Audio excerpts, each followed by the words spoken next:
एक alcohol detox process.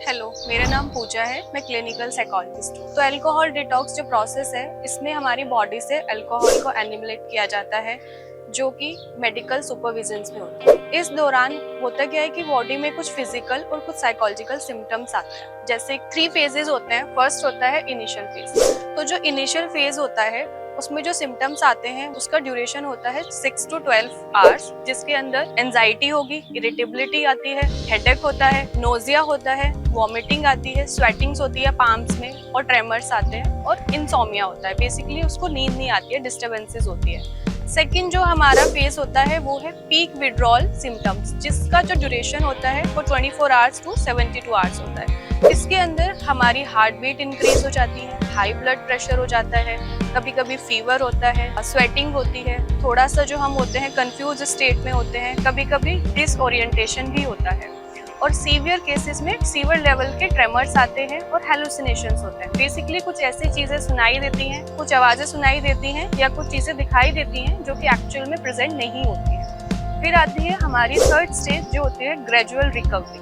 जो after 3 to 7 days का बाद होती है, जिसमें हमारे जो सिम्टम्स होते हैं वो सबसाइड हो रहे होते हैं। जैसे कि हमारे उसमें जो होगा कंटिन्यू फटीग आएगा, हमें मूड स्विंग्स होंगे, थोड़ा एंजाइटी फील होती है, कभी कभी डिप्रेशन होता है।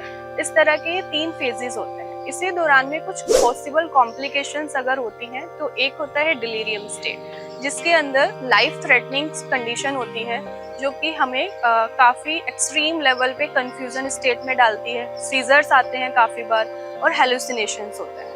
उसी तरह से सेकंड जो कॉम्प्लिकेशन होती है वो होती है डिहाइड्रेशन एंड इलेक्ट्रोलाइट्स इम्बैलेंस, जिस प्रोसेस में वोमिटिंग होगी, बहुत ज़्यादा स्वेटिंग्स होती हैं और हमारे जो डेंजरसली इम्बैलेंस होता है बॉडी में। लास्ट होता है हमारा हार्ट प्रॉब्लम, जिसके अंदर जैसे कि हार्ट बीट बहुत ज़्यादा बढ़ जाते हैं, ब्लड प्रेशर हाई हो जाता है, जिसकी वजह से कार्डियोवास्कुलर स्ट्रेन आ सकता है।